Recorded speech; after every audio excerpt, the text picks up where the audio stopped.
Di antara himmah yang kuat, ilmu yang banyak, ini agar kita sukses dunia akhirat. Yang ketiga adalah makanan yang halal. Yang keempat adalah komunitas. Yang kelima adalah doa. Rasulullah dawuh ad-doa usilahul mu'min. Doa adalah senjatanya orang yang beriman. Ibu, jenengan ndongakno anak-anak ngeten iki pendak sedinten ping pinten, Bu?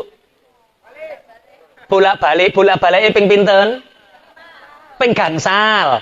Belinge anake sampean ping 14, Bu, dongano ping gangsal. Kuwi jek susuk apa ora? Susuk. Bapak Ibu mendoakan anak-anak kita tidak butuh waktu yang ditentukan. Ketika Anda memandang wajah anak Anda, maka pandanglah, doakan. Ketika ada anak Anda berjalan, Anda melihat punggungnya, doakan. Di waktu sahur, bangun, doakan.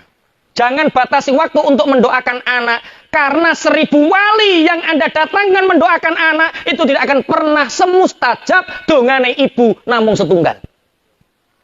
Terutama Bapak Ibu di waktu-waktu sahur. Ada satu cerita. Ada seorang anak yang bapaknya sudah meninggal. Tiba-tiba ibunya jatuh di kamar mandi dan koma, dibawa ke rumah sakit. Sampai di rumah sakit di ICU, anak ini anak tunggal usia SMA. Kemudian tiba-tiba ibunya ini koma. Di rumah sakit di ICU dokter mengatakan, "Mas, yang sabar. Untuk bisa sadar butuh hanya 30% untuk bisa sadar. Yang 70% Anda harus banyak bersabar dan butuh keajaiban." Apa kata anak ini? Dokter, Allah memberi keajaiban bagi orang yang mempercayainya dan aku mempercayai ada keajaiban itu dengan doa.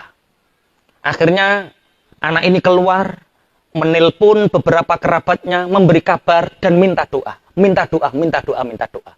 Akhirnya karena anak ini butuh sesuatu, dia harus membeli sesuatu di minimarket. Dan saat perjalanan di minimarket ini, ada kucing yang kakinya patah punya anak 3.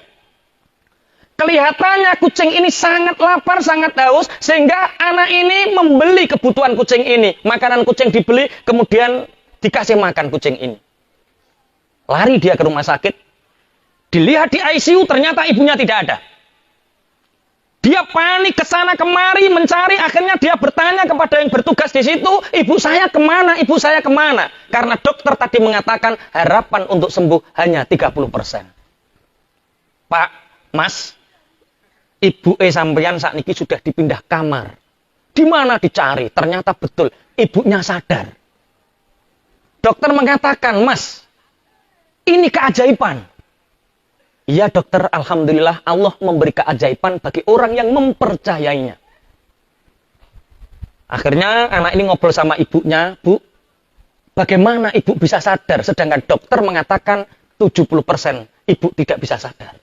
"Nak, tadi saat ibu koma Allah memperlihatkan ada 4 kucing, 3 kucing kecil, 1 kucing besar, itu menengadahkan tangannya dan membukakan pintu langit, sehingga pintu langit terbuka. Saat pintu langit terbuka, itulah ibu tersadar." Anak ini menangis. Ternyata memang betul, Allah memberi keajaiban bagi orang yang mempercayainya. Adik-adik, keajaiban doa sampai hari ini luar biasa. Tapi orang yang iktimat Allah, bersandar kepada Allah dan percaya keajaiban ini semakin lama semakin menipis, semakin menipis, semakin menipis. Ada Pak Zuri, orang Lamongan itu terlilit hutang 4 miliar. Dia datang ke pondok cerita tentang hutangnya, luar biasa, cerita sambil nangis-nangis. Katanya bebannya sangat berat. Tak ini kan, hutangmu piro 4 miliar? Iki lho, 4 miliar iki padha karo aku iki. Iki duduk aku aja apa iki? Ponari suwet iki. Pokari kok ponari. Ini pegang Pak, pegang. Ini ringan atau berat? Ringan Ustaz. Pegang 3 hari 3 malam. Ya berat Ustaz. Sekecil apapun beban, kalau dipegang 3 hari 3 malam, pasti berat. Hutangmu 4 miliar, itu kecil Pak. Lebih besar anugerahnya Allah, lebih besar kemampuan Allah yang diberikan kepada sampean. Lah piye carane Pak Yai? Yo selehke iki lho 4 miliar, anggapan kowe metu iki utangmu lunas. Guyu. Cara melunasi hutang yang pertama adalah tersenyum kepada siapapun dan anggap hutangmu lunas. Yo anggap dhisik karek ongkone masalah guri, Pak. Nanti kalau ketemu orang, alhamdulillah hutang saya lunas, tinggal angkanya saja. Mentalnya sudah lunas. Ini keajaiban. Lah kemudian, caranya yang kedua, apa Ustaz? Iktimad Allah. Bersandarlah kepada Allah. Kalau Bapak bersandar kepada bangunan yang kokoh, bangunan ambruk, Bapak ikut ambruk. Yayasan ini kalau bersandar kepada DPR, pensiun DPR-nya ambruk, Pak. Bersandarlah kepada Allah. Adapun Pak Zuhri, itu bukan sandaran, tapi mitra kerja. Beda antara mitra kerja dengan sandaran. Nek sandaran Pak ragel mergawe deh, Pak. Ora golek inovasi senengane Pak Zuhri niki pripun. Jangan pernah bersandar kepada manusia. Nah terus iktimad Allah. Percaya neng Allah, percaya no urusanmu neng Allah, pasrah no neng Allah kula ngoten. Neng jawab ngeten wong Lamongan. Mbah Pak Yai, aku nek pasrah Gusti Allah ki mbah piye. Gak iso tak-tak modele. Penak pasrah DPR, pernah pasrah polisi, penak pasrah menungso modele iso tak-tak. Tak kandhani Gusti Allah itu Al-Jabbar, Allah itu Maha sakarepe dhewe mbok kon tak-tak aku. Allah berdoa, ketika kita berdoa, Allah itu tidak langsung memberi blek apa yang kita inginkan, tidak, tapi Allah memberi apa fasilitas yang kita butuhkan, itu Allah. Agar apa? Agar kita kuat. Ngeten, Pak. Di sini ada guru TK, kita katanya diundang ya guru TK ya. Alhamdulillah ada guru TK. Ada guru TK itu sowan, Pak. Assalamualaikum Pak Ustadz, waalaikumsalam. Nggih Bu Guru TK. Ngeten Pak Ustadz niki ulah 6. Nggih, dongakne Pak Ustadz, mugi-mugi gaji kula mundhak. Gajine jenengan pinten Bu Guru TK? Pinten Pak Ustadz 300.000. Tolong doakan Pak Ustadz gaji kula mundhak. Nyuwun didongakno pinten? Mboten sah kata-kata Ustadz 600.000 mawon.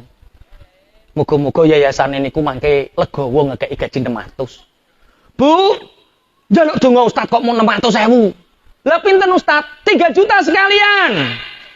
Bagaimana mungkin Pak Ustadz gaji saya 3 juta? Wong kepala yayasan saja gajinya hanya, kepala sekolah TK di yayasan kami itu gajinya hanya 700.000.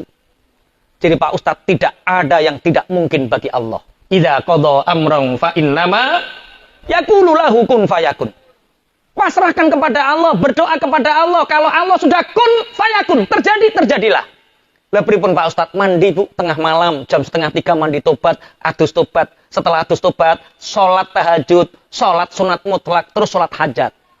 Sholat, Allahu Akbar, Assalamualaikum, Assalamualaikum. Ya Allah, 3 juta, ya Allah, 3 juta. Iku jenenge doa to the point. Ini nek cara Ibnu Athaillah Sakandari teng kitab Hikam, at-taksis bidu'a seperti itu untuk orang-orang tertentu hukumnya nggak boleh karena orang alim. Tapi untuk orang awam bebas, nggak apa-apa, minta daripada Allahumma mau paham langsung. Ya Allah 3 juta ya Allah. Cek kurang mantep, Allahu Akbar, Assalamualaikum, ya Allah 3 juta ya Allah. Tutup dengan witir. Itu saja Pak Ustadz. Ya enggak, sedekahkan gaji kamu. Pokoknya telung ulan iki Bu, ojo pangan duit gajimu. 300.000 bulan ini kasihkan anak yatim. 300 bulan depan kasihkan masjid. 300 bulan depannya lagi kasihkan orang-orang miskin di sekitar Anda. Lakukan Ibu, insya Allah gajimu kol munda. Seweneng guru TK iki didongakno Pak Yai. Mandi tobat dijalankan, sholat tobat dijalankan, sholat hajat dijalankan, witir, kemudian bersedekah 3 bulan. 4 bulan berlalu, sowan Pak. Assalamualaikum Pak Yai, waalaikumsalam. Enten apa Bu Guru? Sepindah silaturahim Pak Ustadz, sing nomor kalih niku lho Pak Ustadz, memberi kabar gembira. Kabar napa? Gaji kula sakniki pun mundhak Ustadz. Pinten? 3.300.000. Masya Allah lah kok kata jenengan sing dongakne. Kula nggih ndonga sesuai resep dari jenengan Pak Ustadz. Kula lampahi syarat-syarat panjenengan Ustadz. Setelah 3 bulan berlalu Ustadz, alhamdulillah kula dilamar bocah nom Ustadz wis nyambut gawe gajine 3 juta. Berarti gaji kula sakniki 3 juta. Bahasa ngeten ini saged dipahami nggih? Jadi ketika kita berdoa Gusti Allah enggak beleng orang ngekeki ora. Allah hanya memberi fasilitas. Apa yang kita butuhkan dicukupi Allah. Jenengan modelnya ngoten no, kaya-kaya dongaku gak mandi. Aslinya mustajab, tapi di tempat mana kemustajaban itu? Kita hanya Allah yang tahu. Bisa jadi pahala, bisa jadi untuk anak cucu, bisa jadi.